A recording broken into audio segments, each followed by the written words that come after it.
Welcome to the Ideas on Stage podcast, your regular insight into leadership communication.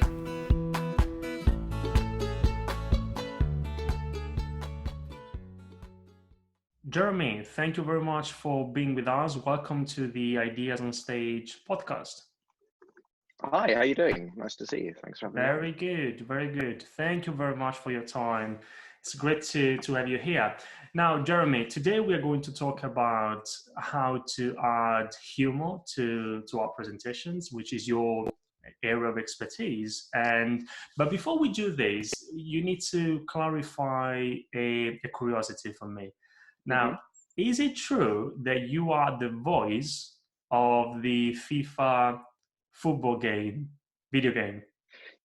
On 11 of the games, yeah, from FIFA 06 up to FIFA 16, I'm the voice of the stadium announcer. So you get three voices on each game, a commentator, a pundit, and an announcer, and I'm the announcer. Wow, so that means that when I used to play FIFA, then that voice was you. Yeah, goal for West Ham scored by Paolo Di Canio. Oh, by the way, West Ham, so I know your background. You're also a West Ham supporter, right? Yeah, so if you ever play in the old FIFA game, you'll notice that I announce all the goals quite excitedly, but the West Ham one's very exciting. But Jeremy, I have to ask you, why West Ham? There are so many football teams. Why West Ham? Yeah, well, you've got two choices. You can either pick a good team and be guaranteed a lovely, happy life, or you can pick a team near where you grew up. And I grew up in East London, so that's my team. That's what you did. Okay. You don't get many no West Ham fan is a glory hunter.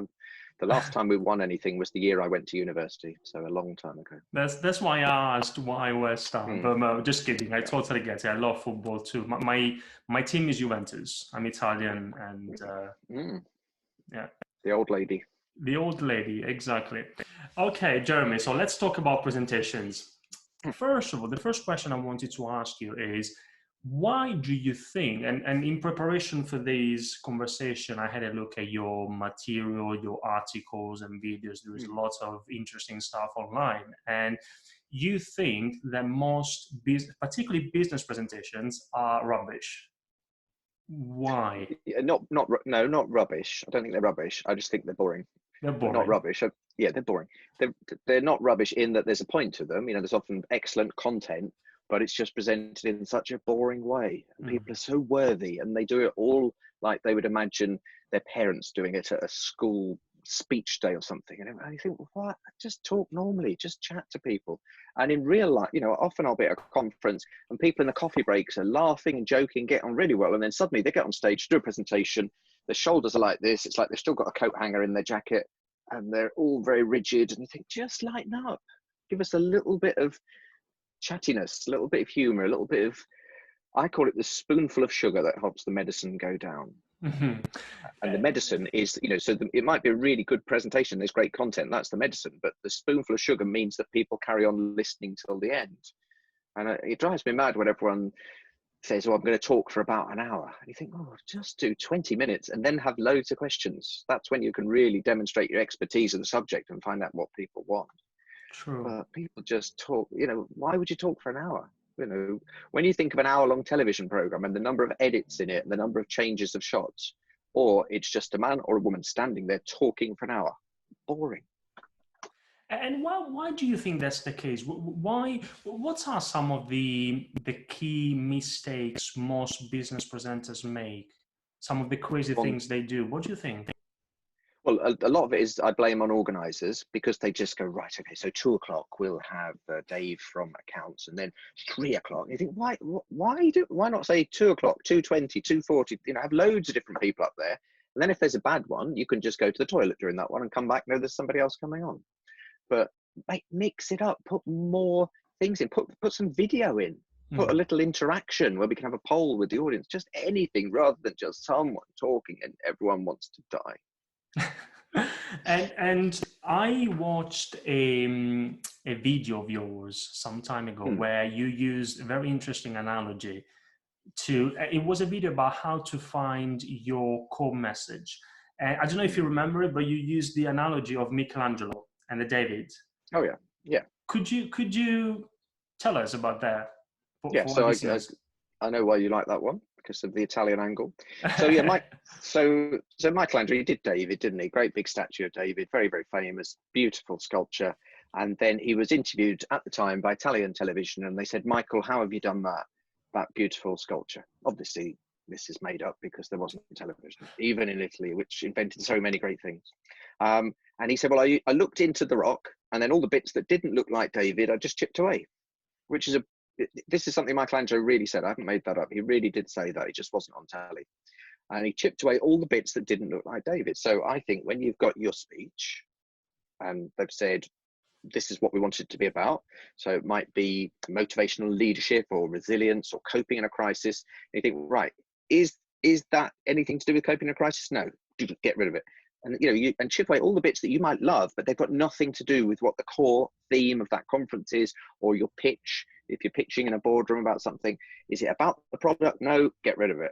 Because otherwise people just tend to put, oh, I usually say that. And they'll get like a slide deck from the HR department. I've got a slide deck. And then they'll just talk about all that. You think, what? But that's nothing to do with it. That's last week's thing. Somebody else talked about that. And just chip away until literally you've just got David left. So I say to people, have a look at your speech. Anything that doesn't look like David, it's gone. I love that. I love that. And Jeremy, you are an expert in making presentations memorable and entertaining and engaging, adding humor to it. Do you think that any presenter, or maybe even any type of presentation, including perhaps technical presentations, should be more engaging and entertaining? What do you think?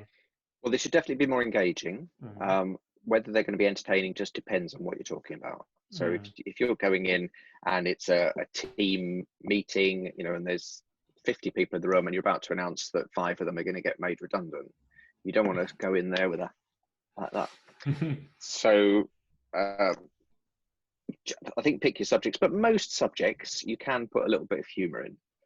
I once presented the Good Funeral Awards, which is for people in the funeral industry. So the audience was all undertakers, crematorium assistants, vicars, funeral celebrants. And of course, they all had very somber faces because they were used to doing funerals.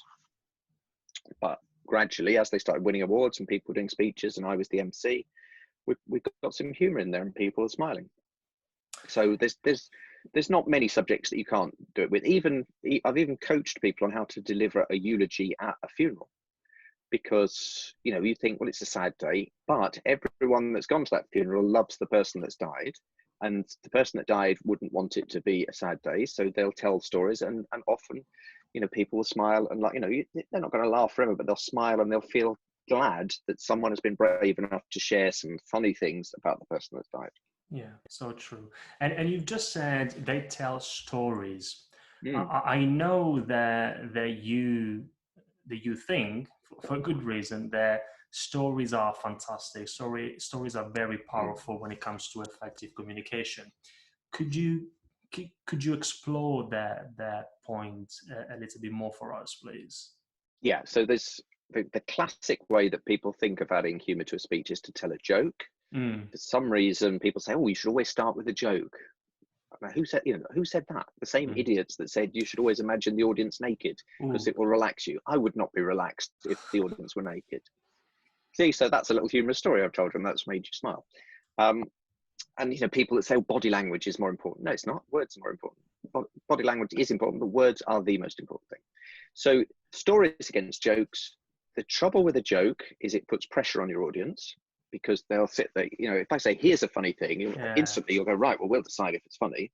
And then they might have heard it before. And if it's a long one, they think, oh, I've heard this before. I know what happens if this gets to the end. It might be unsuitable. Often someone will hear a joke at the golf club and think, I'll share that at the next conference. You think, no, that's not going to work to a business audience. Why, idiot? Why would you tell that? So it's going to put pressure on. They might have heard it. It might be unsuitable. And worst of all, they might not find it funny. They might not have heard it, but they just don't find it amusing. Whereas if you do a funny story, and it might even just be as much as a little funny line added onto a real story, so you could tell a real incident that happened.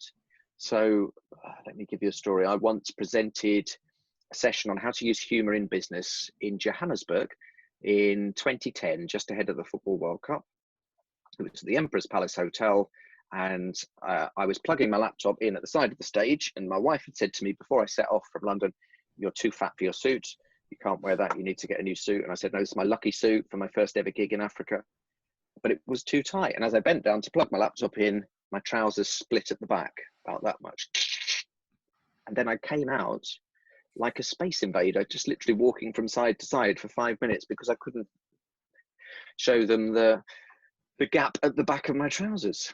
And that's a real story. And then I'll think, well, how can I make that funny? Well, on the day when I did I eventually told the audience what happened. I said, look, the worst thing that can happen is you split your trousers. A little bit of a laugh. Yes, that's just happened. More of a laugh. No, really, it has. Turned around and showed them. And it's like the rule of three. The third thing has to be the funniest thing. I showed them. You could see the red underpants through the navy trousers. Did my 30 minutes. And then at the end, I said, are there any questions? And this big South African man stood up and said, tell me this. Do you always wear those trousers for this talk? Like I'd packed a pair of comedy trousers.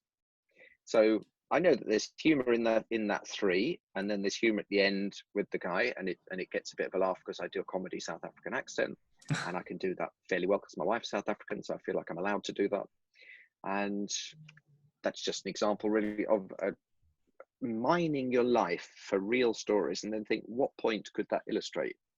Yeah. And so I could use that story to always take advice from people, or make sure you fit before you go and speak, or what's your clothing like? Being prepared. It could go into a number of things, couldn't it? Yeah. And you mentioned the rule of three. What was that? So in speaking terms, people tend to talk about the rule of three being that if you ever give a list of things, you always say three things because that's the number that people can remember.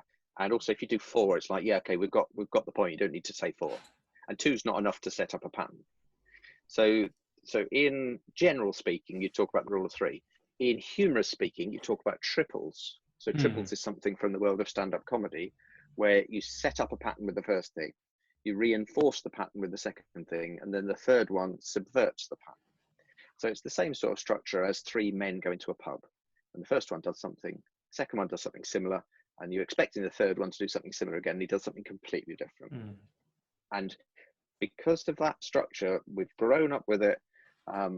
If you get to the third one, say the third thing and just stop, people will laugh.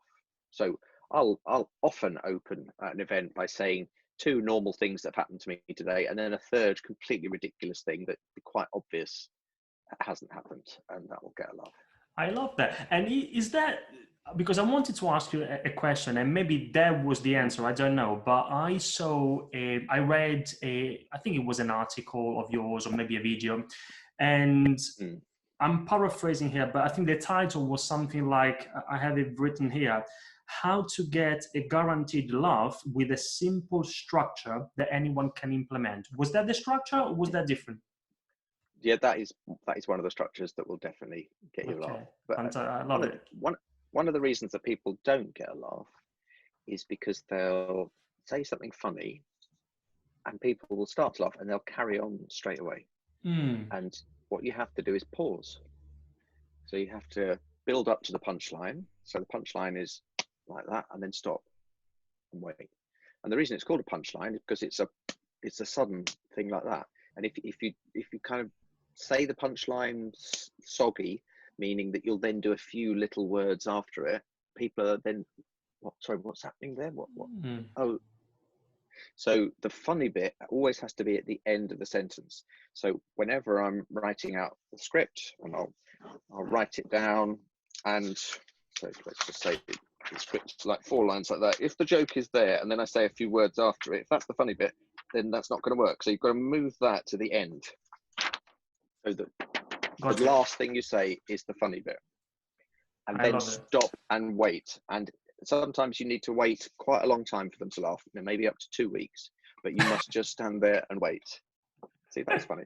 And so here's a technique. I have a bottle of water like this, and I'll say a funny line, and I think that's where they should laugh. And so I'll just do this. Just have some water, and if they carry on laughing, I'll have a bit more. And that's something I've always done. I think people must think, crikey, he drinks a lot of water, but it's just a device for it does two things. It gives them time to laugh, and it gives them permission to laugh. And you'll find quite a lot of humorous speakers and comedians will have almost a little phrase that they'll say, or a little noise. So Graham Norton, chat show host in the UK, he'll do a eh noise at the end, and it's like, oh yes, he thinks he said something funny because he just went eh. Sandy Toksvig, another comedian, TV presenter, does a similar sort of noise. And I think, oh, right, okay, Sandy's done that noise. I didn't, oh, yes, I hadn't realised it's because that's funny. I hadn't even listened to what she said. And yes, oh, that's it. I don't have a noise, but I just drink water. And that gives the permission to laugh. I love that. Permission and time. And time. And because otherwise, if you carry on, what will happen is people will think, oh, I'm worried I'm going to miss the next bit. And if you're just saying, yes, that's what he said, you think, well, that hasn't added anything to it. And now I've stopped the laughter. So it's any extra little words you say after the punchline. It's like the flame started and you've got your fire extinguisher and gone shh. So what you've got to do with an audience is get those flames encouraged. So if there's someone over there that laughs, then I will then direct quite a few of the bits over there, because then the people around them that might be smiling, there might be one person laughing, a couple of people smiling, then the smiles will turn to laughs. The people that are not doing anything will turn to smiles. And gradually it will spread across the front row and then spread back. And that's why you've always got to have your people sitting close to each other. So that's why I hate it when you do an event and they've got them on big round tables of 10 people and they stretch miles away because they're not close enough. Ideally, you want people theatre style, virtually touching shoulders, so that they're like coals on a barbecue and the heat will travel along them because they're actually touching each other. I love that. Another thing I love about your answers, Jeremy, is that you use a lot of analogies. And I don't know whether it just comes natural to you or whether you do it because you know the power of analogies. Yeah, I think it's just so that people I'm a very visual person. I see things in sort of comic strip type format. And when people use long words and theories, I just think, what does that mean again? Yeah. You know, but if someone says barbecue coals, heat, you think, oh, yeah. So, you know, if you've got 30 people coming and there are 50 chairs set out, you've got a problem because there's going to be gaps and people will always sit to the back. So you're going to have an empty front row and then a few gaps. So if you've got 30 people coming and there's 50 chairs and you know there's 30 coming, take 20 chairs out. And then if more people turn up, then you start filling up from the back. But you don't want your people sitting far up. You know what people are like at events. They'll sit like that and they'll put the bag on the chair next to them. And everyone thinks, right, everyone's got a chair to sit on and a chair for their stuff, their iPad, their umbrella, whatever it is. And no, you don't want that. If you think what a comedy club looks like, they're always small, cramped places, low ceilings, dark, light on the stage, so that it's all very intense, focusing for the laughter. You can't do funny stuff outdoors. You cannot do it. Because all of the fun goes up, and you need all the fun to spread out and infect the people around you. So at festivals like at Glastonbury, they try it on the open air stages. They don't work. So there'll be a comedy tent, and that will be very, very. They'll keep it small.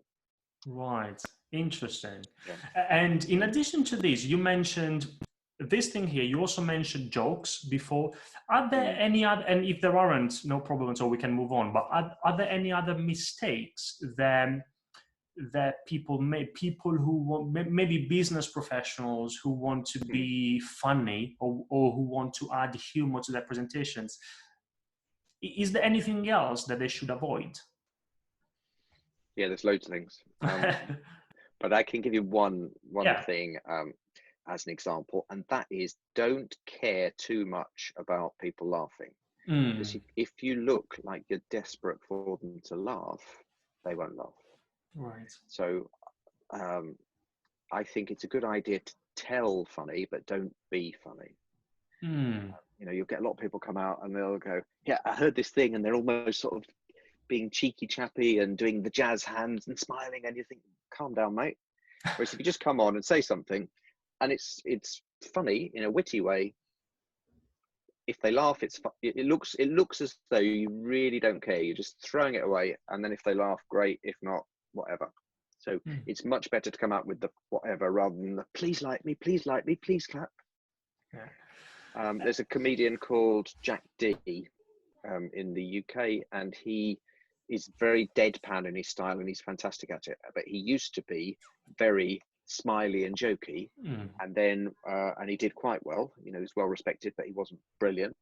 And then one night he just had enough. He'd had a bad day, and he went out. He didn't care. He just chucked it away, did it all in a miserable face, and he got much better reaction. And he thought, hang on, he tucked it away and thought, maybe I'll do that again. Interesting. And so very, it's very almost like a little character that he does. He does it, you know, in a very deadpan way. And the good thing with that is if you then don't get a laugh, it doesn't matter, because a lot of people won't even know you were trying to get a laugh. But those that do will love it, because they'll think they're the only ones that have got it. They're smarter. Yeah, so care less about whether they laugh would be a great tip, and keep your high status. Don't if you're all like that, you're going to become a clown, because they will laugh. You know, if you're doing funny voices and messing about, they will laugh, but they'll be laughing at you, and you don't want them laughing at you. You want them laughing with you. Because the problem is, if they're laughing at you, you'll become a clown. And then when you deliver your killer business message, they'll go, oh, it's the funny clown. It's probably another joke. Whereas if someone is witty and kept the status, and with them, you're all laughing at something else that you've pointed out. So you've kind of curated that laughter for them. Then when you say, now, here's the serious point, then they're absolutely got their pens out, ready to go to write it down. Very useful. Jeremy, perhaps one of the last questions I have in mind is this. Now, depending on when people are going to watch this interview, now we are recording it in the middle of this pandemic here in the UK, the coronavirus, well, in the world. And of course, now everything is being moved online. So there are a lot of online presentations and online forms of communication as opposed to face-to-face activities. What's your take on this? What do you think? What's your view on online communication as opposed to like classic communication? Can it be as effective? Is there anything then that presenters need to consider? What do you think? Yeah, so it can't be as effective, but we have to do it in these times, because we've got to protect the NHS and save the lives. So I do run Zoom training sessions. There's details on my website on the coaching bit of jeremynicholas.co.uk. I do one-to-one coaching sessions on Zoom, and also group sessions for freelancers that are struggling. And I think the main thing is use all of the facilities that you've got on a Zoom call. For example, like sharing a whiteboard, so you can then type stuff in, draw stuff in, get other people to contribute to that. Put polls in. I'm using polling a lot with multiple choice answers to make that more interactive, because you don't want, if you're doing a webinar and there's a couple of hundred people on it, you can't ask everyone to unmute their microphones. They'll all be talking all at the same time. But you can have a quick poll. What is the main problem you are suffering with at the moment? 4 answers, 30 seconds, they all click, and you go, right, 66% of people say this. So that's quite a good interactive thing. The whiteboard's another good one. Sharing the PowerPoint slides, so it's not just someone standing there talking. I never really recommend sharing your desktop. I think that's a bit, looks messy, and you never know what stuff's on your desktop that might be confidential. Boris Johnson shared a picture on Twitter the other day of a Zoom meeting with all the cabinet on, and it had the ID in the top corner, and everyone's saying, well, that's not very good for security. So I think you just got to be creative with Zoom, and and use all of the things like the breakout rooms where you can park people over there to talk about one thing and other people over here to talk about something else. But it can never be as engaging as being on a stage, because particularly with someone like me that aims to get some humor in there, most people will only laugh if somebody else laughs. So let's say you've got 100 people in the room, probably 10%, so 10 people in the room out of 100 will laugh on their own. Then there'll be another 40 that will laugh if somebody else laughs. Then they're the smilers. And then there'll be another 40 that might join in if you're really good. And then there'll be another 10 that won't laugh, whatever. Because they think, I don't know why everyone's laughing. I'm here to learn about this thing. And they're very literally focused on what the thing is.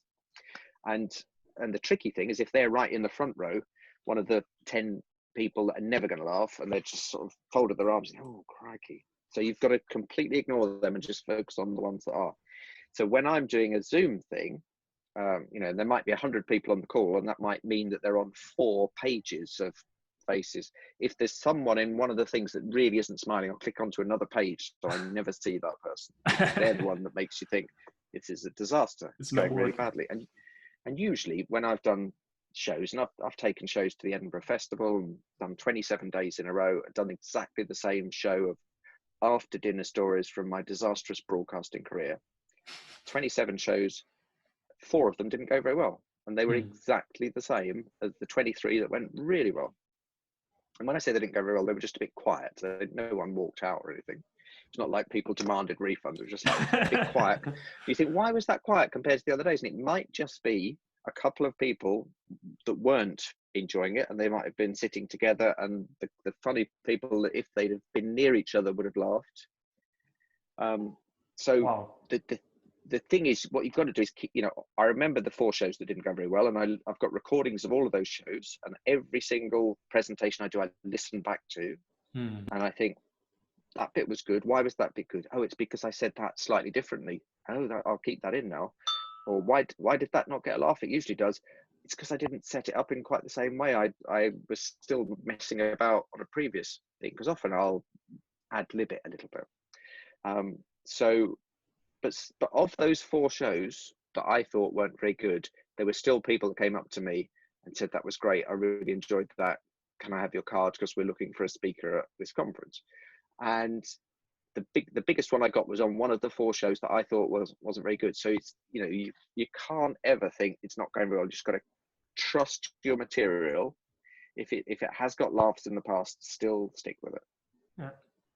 And Jeremy, before we wrap up, are there any either books, or it doesn't have to be a book, it could be a book or any resources, articles, people to follow, anything or anybody that you would recommend our listeners check out or follow if they want to get better at adding humor to their presentations? Yeah, so I've got a group program for speakers that has just launched in the UK. It goes live in the middle of April, and I think it's really important not to follow people, but to work with other people. So this is a group program with 10 speakers who all want to be more engaging and entertaining in a presentation. And so they watch, I send them each 2 videos each week, and then I give them an exercise to do. So for example, in week 1, the exercise is write down all the things that really annoy you. And that's a classic stand-up comedy thing of things that annoy you will lead to funny things. And you just go, why does that annoy me? And what else? And what else about that? And what else? And it's when you've done about 4 what else's, you start to get the humor. And I think that's a classic thing, because comedians don't ever come on and say, I tell you what I really like. That's no routine has ever started with, I tell you what I'm really happy with. It's always like, oh, doesn't it drive you mad when? True. So, and it's finding that shared frustration that your audience might have. So I would always find out a lot about the audience and then think what frustrations. So that's a program I do called Talking Funny for Speakers, jeremynicholas.co.uk. Click on the online coaching page. And then I also do a thing called Tickle My Keynote, which is where people already have the talk, and often quite a serious talk, and then I will just write some funny lines for them. And so there's 2 options. You can either so supposing you're going to Germany to speak in Germany at a conference, can you speak German? No. No, okay. So they say, Andrea, come to Germany, speak at our conference in Berlin. You've got 2 options. You can either learn German, and that's what the Talking Funny for Speakers is. I'm teaching you to be funny, how to find your own stuff.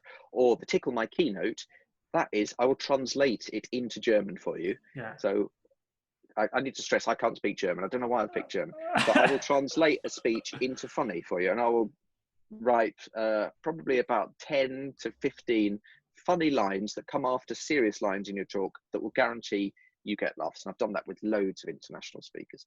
And I'm sure that would make a huge difference. I can see that already, even just 10 lines in an existing keynote. That's a lot. Yeah, because people say, how many laughs should you get? Well, in a 45-minute business keynote, I think you only need 3 laughs. Exactly. Because any more than that, it looks like you're trying too hard. Yeah. But because most people won't have any, it's just going to make you stand out. So what I'm all about is not making cakes for people, it's icing cakes. So, you know, you as a speaker will come up with a brilliant speech that I don't know anything about. It's on your subject. You're the absolute expert on that. And I'll go, but what you could say that will make that better. And then I'm literally icing the cake and putting little flowers on and little bride and groom or whatever. I'm just decorating it for you. I love that. I'm sure it's super, super useful. And before we close, Jeremy, it's been so useful, very useful for me, for our listeners. Is there anything else that you would like to share with us? Yeah, so I've been doing all this Zoom training with people. So if anyone wants any Zoom training, I'm happy to share them how to get the best of it. I do a program called How to Be a Whiz at Zoom, and it's all of the extra little bits that are not in the instruction manual. You think, oh, that's clever. I didn't know you could do that.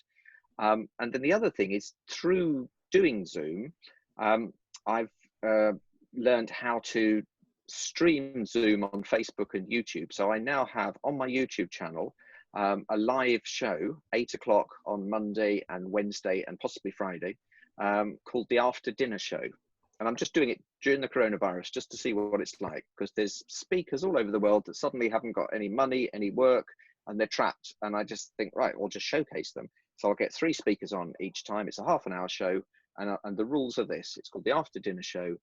You have to have had your dinner, and then you tell a true story, and it has to be told from first-hand experience. Now, what I've done there is I've done that in the wrong order, haven't I? But I wanted just to demonstrate a triple in the wrong order, because the funny one is that you have to have had your dinner. So it'd be better if I'd have said, there's only 3 rules. You tell true stories from first-hand experience, and you have to have had your dinner. Can you see how that's better that way around? Yeah. I didn't do it deliberately. I just stuffed it up the first time. I wasn't thinking of it as being funny. I just wanted to explain what the point of the show is. And yeah, so I do that live on my YouTube channel, which is youtube.com/thejeremynicholas. But everything about me, all the stuff I do, is on my website, jeremynicholas.co.uk. Great stuff. Jeremy, thank you very much again for your time. I've learned a lot. It's been super useful. I'm sure it's been the same for our listeners. And let's keep in touch. Especially in these times, I do hope that the current events have not or are not affecting your health or the health of your loved ones. Yeah, not so far, but fingers crossed. Let's hope so. Good. Take care, Jeremy. All the best. Thanks a lot. Cheers. If you enjoyed this episode of the Ideas on Stage podcast, there are many more you might like, so please subscribe, leave us a review, and tell us what you think. You can find many more ideas on business communication at ideasonstage.com or by searching for Ideas on Stage on iTunes, YouTube, or wherever you get your podcasts. Thanks for listening, and goodbye for now.